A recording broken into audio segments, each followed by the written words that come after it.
8 में ये कह रहे हैं एक हॉर्स है, ठीक है, तो वो क्या करता है, एक स्क्वायर फील्ड है, ठीक, तो वो यहाँ पे बना हुआ है, ठीक। अब इसकी जो रस्सी है वो 5 मीटर की है, इस घोड़े की रस्सी।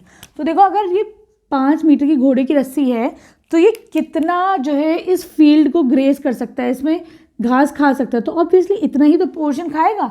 जब 5 मीटर की रस्सी होगी तो सिर्फ वो इतनी ही तो घूम सकेगी। तो ये तुम्हें क्या मिल रहा है यहाँ पे, एक सेक्टर बन के मिल रहा है, नहीं मिल रहा है ना। तो तुम्हें यहाँ पे एरिया ऑफ सेक्टर निकालना है इसको, ठीक है, सही है। तो देखो एरिया ऑफ सेक्टर का फॉर्मूला क्या होता है, सबको पता है, θ/360 इंटू पाई r स्क्वायर, ठीक है।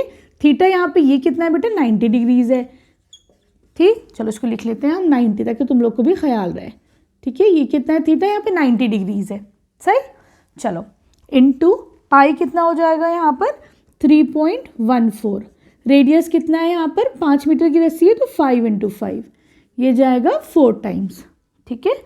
तो यहाँ पे देखो ये कितना हो जाएगा, 5 5 25 इंटू 3.14, ये हो जाएगा 78.5/4, ये हो जाएगा 19.625 मीटर स्क्वायर, ठीक है, क्लियर है।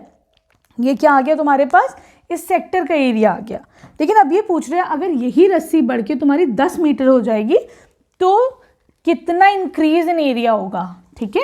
तो अब चलो हम क्या करेंगे, यहाँ पर सेकेंड पार्ट है इसका, ये कह रहे हैं अब जो रस्सी है वो हो जाएगी तुम्हारी 10 मीटर की, है ना। तो अब रेडियस r कितना हो जाएगा, अब तुम्हारे पास अब जो सेक्टर बनेगा बेटा, अब जो सेक्टर बनेगा वो कितना बनेगा 10 मीटर और 10 मीटर, तो यहाँ पे r कितना होगा तुम्हारा 10 मीटर्स, ठीक है, क्लियर है। तो चलो यहाँ पे रख दो, थीटा कितना हो जाएगा 90 360 इंटू पाई 3.14, अब लेकिन 10 मीटर हो गया, बढ़ा दी उसकी रस्सी, है ना, ये जाएगा 4 टाइम्स, तो ये हो जाएगा तुम्हारे पास 314/4, इसको डिवाइड करो तो ये आ जाएगा 78.5 मीटर स्क्वायर, ठीक है, क्लियर है। अब ये पूछ रहे हैं what is the increase in area, तो अब तुम्हें निकालना है एरिया कितना बढ़ा, है ना।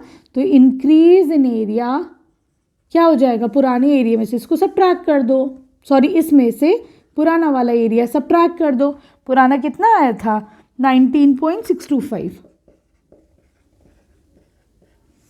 ठीक है, दोनों को सबट्रैक्ट करोगे will get the answer as 58.875 metre square, ठीक है, क्लियर है, दिस विल बी आंसर। अब आ जाओ तुम इसकी क्वेश्चन नंबर 9 पर।